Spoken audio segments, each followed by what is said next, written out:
Washington, D.C. Walk down any street in the nation's capital and you'll see people of every race and creed imaginable. It's a city that draws travelers from all walks of life and from every country on the planet. And, if you believe D.C. resident Norman Person, some from across the stars. So this is it?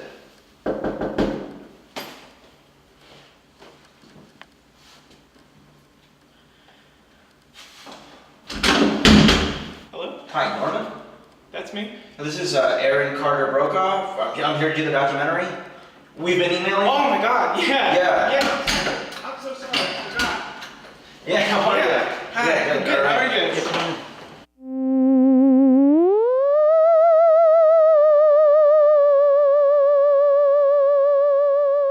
My name is Norman Person. I'm 28 years old, and I've been in contact with extraterrestrial beings since I was 5.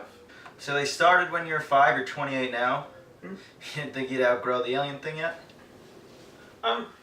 How do they communicate with you? It's all done telepathically. It's as though someone is speaking into your head. Like, you can hear, if they want you to, you can hear what they're thinking. So what kind of relationships do you believe that you're having with these aliens?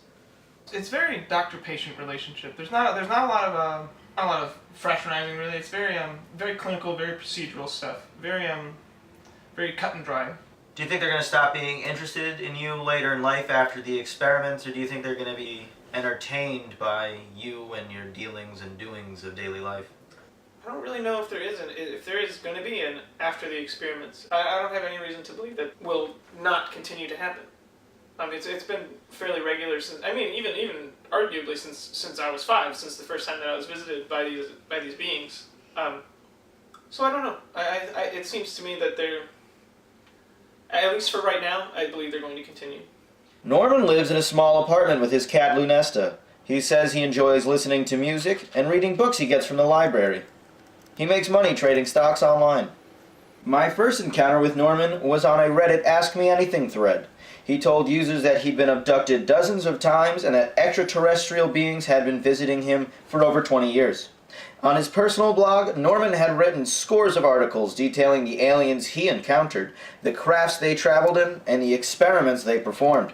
I had barely scratched the surface before I knew I had to meet him. I sent an email message asking Norman if we could set up a time to do an interview. He said yes, so I rented a car, a crew, and some equipment, and we headed to Washington to document his incredible story. Probably the 3rd or 4th time that I was abducted, one of the aliens gave me this. And he said, keep this with you. This will help us find you, and this will keep you safe. Keep you safe? Mm-hmm. What do you think they mean by keep you safe? I don't know. I really don't know. You've had this tested? What kind of test? Tested for radio waves, transmissions. No? So it's a rock. When they tell you to keep you safe, do you know what they're talking about? Other aliens, other species? I think it's probably other aliens. I don't think that they would. Do they tell you when they're coming? They don't tell me, but I think that Lunesta can tell. Running around acting up, like the same way that a cat can tell when there's going to be an earthquake or when a person's dying. They have a sense about these things. Is there any science behind that? Yeah. There's tons of stories about my cat knew that I had cancer, or So then it's well documented. Have you seen a psychiatrist? Needless to say, I had reason to doubt Norman's claims. I decided to do a little probing myself to see what Norman thinks about other UFO experiencers. The experiments started immediately after the first time I was abducted. That was more or less routine as far as the actual procedures that I went through. The only difference was that I was actually brought onto their ship for the first time. Since then, the times I've been on their ship, there have been more variation in the experiments that they do. They'll have me, run or swim, or just do other things that I didn't do with them before.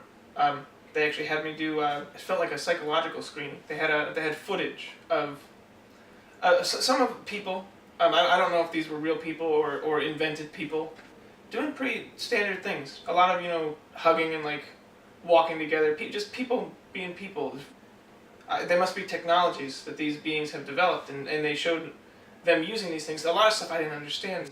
Now, what do you describe your technology like? Would you think it's better than ours and what we have today, we're going through quite the technological boom ourselves right now. It's nothing close to what these guys have. It's they you know, there's not even doors on these things. You move towards it, you're outside of it 1 second, and then you're inside of it.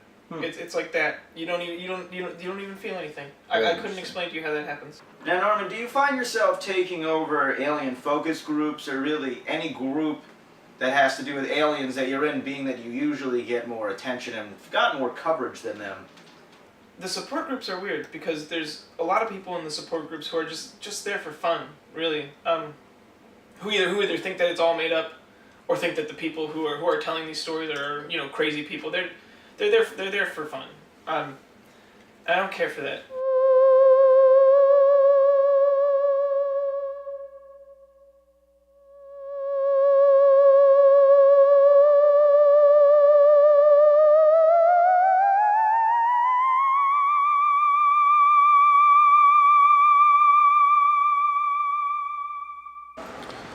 So, how do you think we're doing in there? It went fine. You think we're getting some good stuff? I don't know, Kenneth. We brought all this down, got all this equipment. We just need some real answers. If we don't get some real answers, we're wasting our time. Turn the camera off. Hey, come on in. Good to see you guys again. Hi, it's good to see you. Hey, Aaron, hang on a sec. Yeah? Me and one of the sound guys, we were looking into Norman last night. Okay. And we found this article he wrote. They posted on 8chan about. Norman wrote? Yeah, it's crazy stuff. You gotta. Is this a cult? He calls himself Earth Pope. There's a whole thing behind it. Do you know this is him? Yes. Well, it's anonymous, but it lines up with all the stuff that he says about the aliens and about the. We have one last day to film. We cannot spend the time or the money on maybe. Aaron!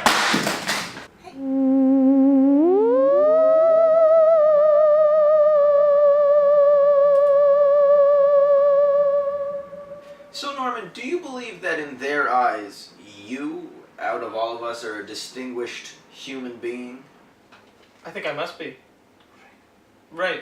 I mean, if I wasn't, we wouldn't see this relationship continuing. As I keep bringing up, there are people who are abducted once or twice and never again. And for me, it's probably more than 30 times that it's happened. Well, then sir, I have a question for you. Do they mean us harm? No, I don't think so. I think it's more exploratory. I really think that they're here to try and learn from us and learn more about us. And to that end, I think it's they've never interacted in a way that I thought meant that they meant harm to me. And I want to put the Earth's best face forward for sure. Would they also show you their planet? Would they let you visit? Are you that distinguished that they would let you visit their planet? 100%. Absolutely. That is very interesting. This has all been very informative, and I really have learned a lot, sir. And I did just want to thank you, Mr. Person. I have really learned a lot from you, and this has been quite an experience. Yeah. I did. Same. I did want to say thank you. This has been quite the journey for me. So thank you. Of course. Of course. At the end of the day, I'm not sure what I believe. Whether or not Norman's visitors are real may forever remain a mystery.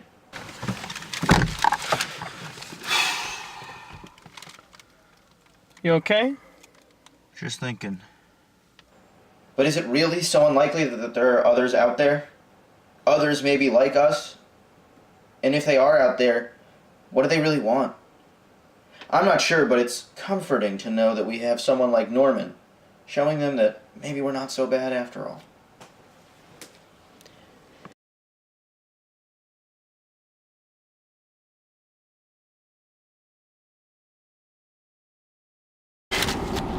Okay, so Aaron just said that he had to step out for a minute, and then he was gone for a little while, and we went down to the lobby to look for him just in time to see him getting into that car. And we think he's going back to Norman's apartment, so we're just trying to stay back a little bit.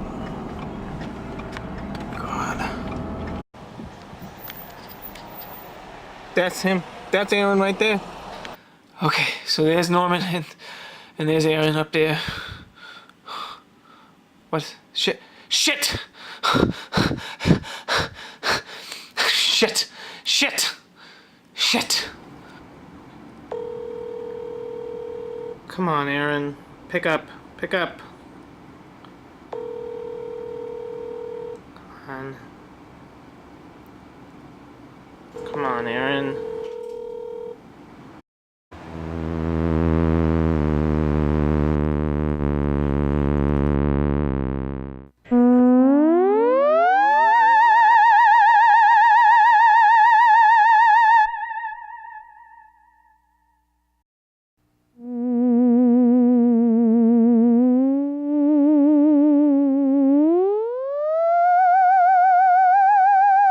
Thank you. Of course, of course.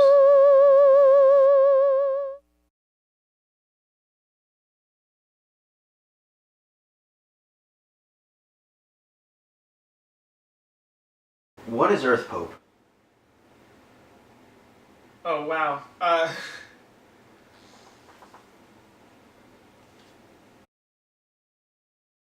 Earth Pope is me. Earth Pope is something that I it's a name that I use, something that I call myself among certain communities.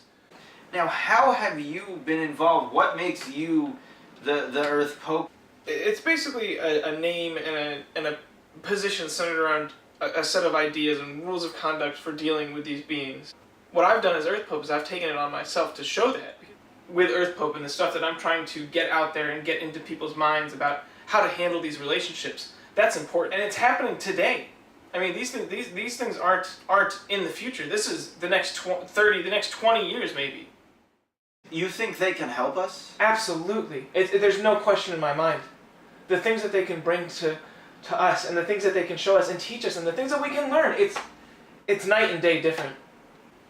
There's something better out there for us. And them introducing themselves to us and bringing their technology with them and sharing that with us, it's just a better world that we're talking about. This has been quite a journey for me. And I think we'll be talking. I hope so.